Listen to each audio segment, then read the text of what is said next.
Hi, and thanks for watching the Inebrious channel. I'm Micah. If you remember my previous video about the 3 old fashions, the last one was a maple bacon old fashioned using this pre-made syrup from Proof. Good, but I wanted more bacon out of it. If you haven't seen the old fashioned video, check out the link. Really the feature of that video is a kumquat old fashioned where I show you how to candy your own kumquats. But this one had me thinking that I wanted an old fashioned with a little more prominent of a bacon flavor. And so that prompted this video, the creation of the ultimate bacon old fashioned. We're gonna candy some bacon for garnish, and we're gonna bacon fat wash some bourbon. So let's get started. Step 1, let's bacon fat wash a bottle of bourbon. I'm using Four Roses Yellow Label for 2 reasons. One, it's the same bourbon PDT in New York uses for their bacon bourbon, and it was also on sale at my grocery store. You don't have to use the entire bottle, but I'm going to. Give it a little swirl so that it empties the bottle quickly. And make sure you're using a wide mouth glass container. People say non-reactive container, and I don't exactly know what materials are going to react, but I know that glass doesn't. Add 2 ounces of bacon fat. And give that a smell. You can immediately smell all of that bacon and just hope that it gets into that bourbon. Fats and oils are soluble in ethanol, but not in water. So what we're hoping for is a lot of the flavor from the bacon fat to get into this bourbon, just because the alcohol will bring it into solution. I have heard and read that you don't have to swirl it, but try doing this and not swirling it. Yeah, you're gonna do it. It appears this wasn't completely sealed, but that's okay.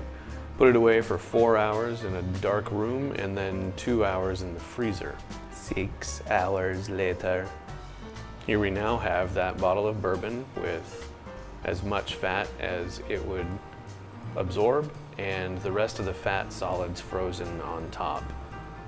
And as with this channel, as with others, safety is the #1 priority. You don't necessarily have to wear gloves, but I have them, so I'm gonna. The lid might be frozen, and you can still smell a whole bunch of the bacon, but I'll tell you what, this looks absolutely disgusting.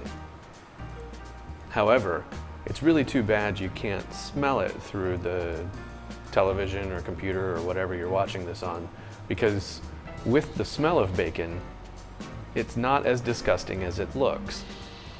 So I'm gonna filter this twice, first through a fine mesh strainer just to get rid of all of the large fat, God, that looks gross.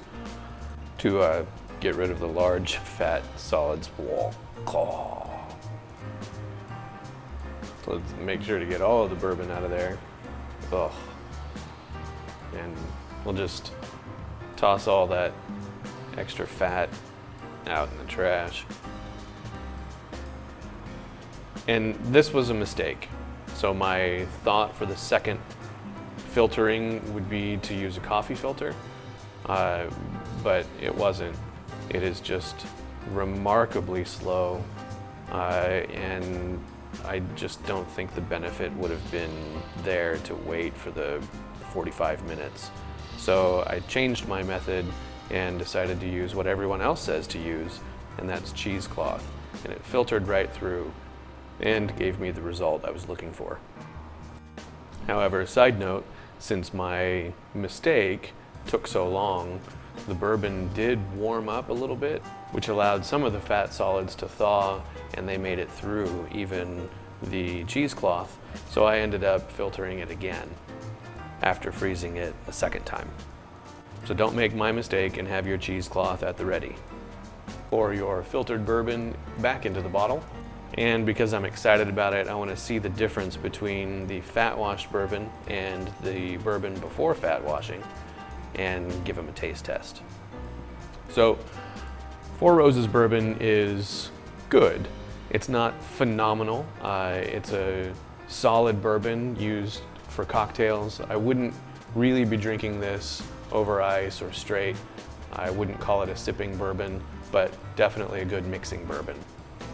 Now, obviously this is a little cloudier than the original bourbon, and it doesn't have as much of a bacon smell as you would expect, since the bacon fat has an incredible aroma. But when you taste it, it's pretty incredible. The bacon taste just hits you immediately, and then you smell it more, and it's pretty darn incredible. So I'm really happy with how this turned out. So step 2, let's candy some bacon for a garnish. First, preheat your oven to 325 degrees. This seems low, but you don't want the sugar to burn. Cut the bacon into slices that are appropriate for a garnish, and use enough bacon to completely cover your entire pan. This stuff is good on its own. Add some brown sugar to a 1 gallon size Ziploc bag, so you can ensure a nice coating all around each piece of bacon. And then start the long process of separating each piece of bacon from each other.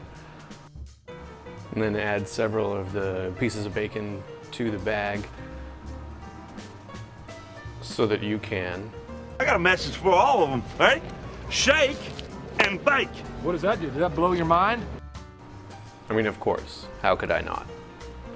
Shake them up to get a nice coating, and then lay them out flat onto your cookie sheet. Get the next batch going, and Shake and bake. Yeah. And you're going to repeat this process with all of the pieces of bacon.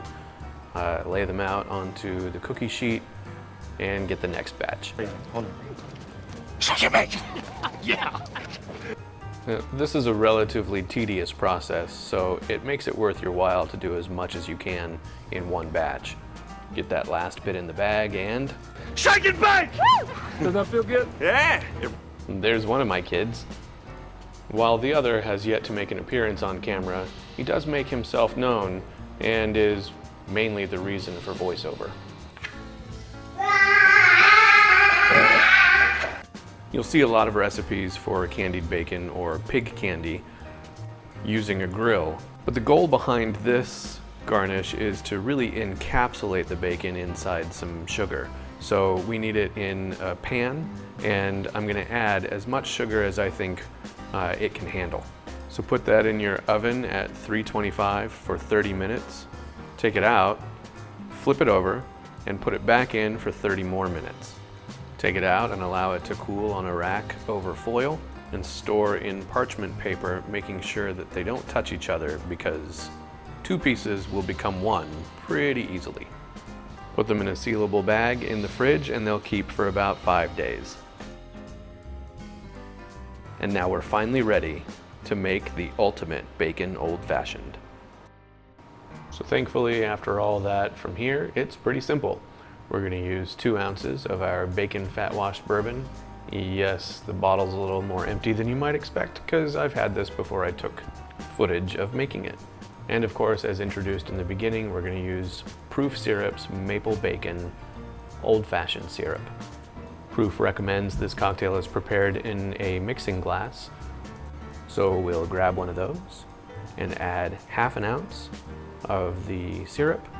And I'm adding the syrup first so that the bourbon will wash that off of the ice cubes.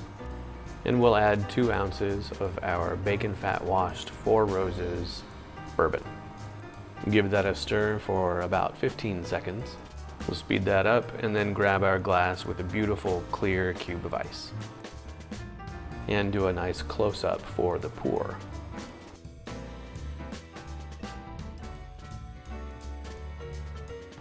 And all that's missing now is some garnish. Good thing we went through all that trouble to candy some bacon.